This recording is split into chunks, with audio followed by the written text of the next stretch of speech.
Welcome to another TikTok homeschool conference. This week, everybody's been talking about homeschooling children with special needs, whether it's autism or dyslexia. Today, I get to talk about homeschooling a child who has type 1 diabetes. If you're new here, my name is Darleen. I'm a homeschool mom to 3 boys, and I'm wrapping up our 6th year of homeschooling. My oldest has type 1 diabetes. It's not something that I talk about often on my page because it's just not who he is. He is a child who has type 1 diabetes, but he's so much more than that. He was diagnosed about 6 years ago, which if you do the math is right when we started homeschooling, and it definitely was a factor in our decision to homeschool because it was also the same year of COVID.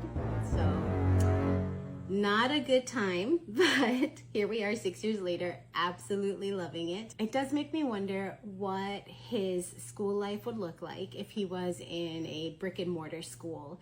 What would it look like for a different teacher every year to try and give them education on what diabetes is, to give them education on insulin and high sugars and low sugars, and when he needs a snack and why he needs to have a device on him at all times. Like, I imagine that is very challenging. I think the biggest thing with homeschooling my type 1 diabetic son is there are many times when he's in the middle of his schoolwork, in the middle of a math lesson, and his sugars are just high and he cannot concentrate. He cannot concentrate. He's very smart and he's very on top of his work. So when his blood sugars are high or low, it is very obvious. There are definitely times when we have to stop what we're doing to either treat low blood sugar, which is stopping to give him a snack, which usually means that everybody else wants a snack, or stopping to do some insulin and going for a walk, or telling him to go play outside for a little bit just to bring his blood sugars back down.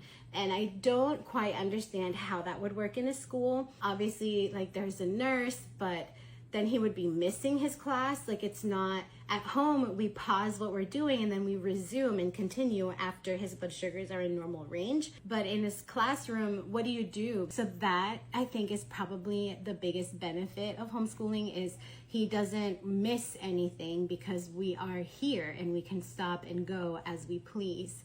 Homeschooling my type 1 diabetic also means that I really get to help build his independence and taking care of his diabetes. So at home, if it's time for a snack, I tell him, check the carbs, how much insulin do you need to do, and he's got to do the math in his head. And I think it's really preparing him for the future. Children with chronic conditions can sometimes carry with them anxiety, frustration about feeling different. They can even experience bullying, burnout.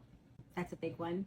But homeschooling, I feel, definitely reduces some of that pressure. At home, his diabetes is not a weird thing. It's just normal. This is just our life. Our homeschool friends, they all know that he has diabetes. He's educated them all on it, and it's not weird to them. In school, if you're just a little bit different, like, kids are mean and there can be a lot of bullying. I have a friend whose son is also type 1 diabetic, and the kids in his classroom are like picking at his gadgets. I'm just so grateful that that's not something that we have to deal with, and that our friends respect and try to understand his diabetes. It's not like this big weird thing for him. So yeah, homeschooling a type 1 diabetic is very similar to homeschooling any other kid, except that we take breaks for low sugars and we take breaks for high sugars. Sometimes we need a snack and sometimes we need some insulin and some physical movement. But other than that, it just means that my son is well taken care of. He has built his confidence. He is very knowledgeable in his diabetes. He listens to his body. He understands how to do the math for his insulin. And we have an amazing community that just takes him in like any other kid. If you have any questions, feel free to drop them down below in the comments and I will try and get back to everybody. If you also have a type 1 diabetic, lots of love to you, because I know that it is not an easy path. It's not an easy journey to be the pancreas for a growing child, but we've got this. And yeah, I'm here to answer any of your homeschool questions. Bye.